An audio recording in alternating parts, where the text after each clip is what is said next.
सब कदर में उन सब का बख्शिश नहीं होगा जो माँ बाप का नाफरमानी करता है, उसका बख्शिश नहीं होगा।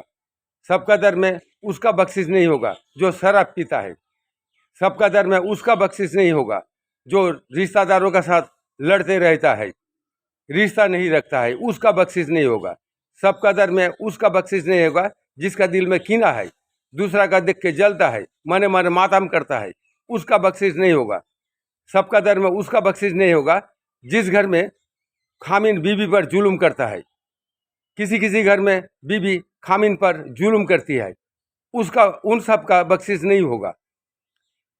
आखिरत बचाइए, एक दिन मौत आएगी और हम सबको लेके चले जाएगी।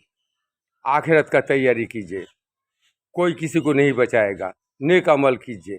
मेरा वीडियो को लाइक शेयर कमेंट और सब्सक्राइब कीजिए। फेसबुक अकाउंट को लाइक शेयर कमेंट और फॉलो कीजिए। अल्लाह हाफिज़।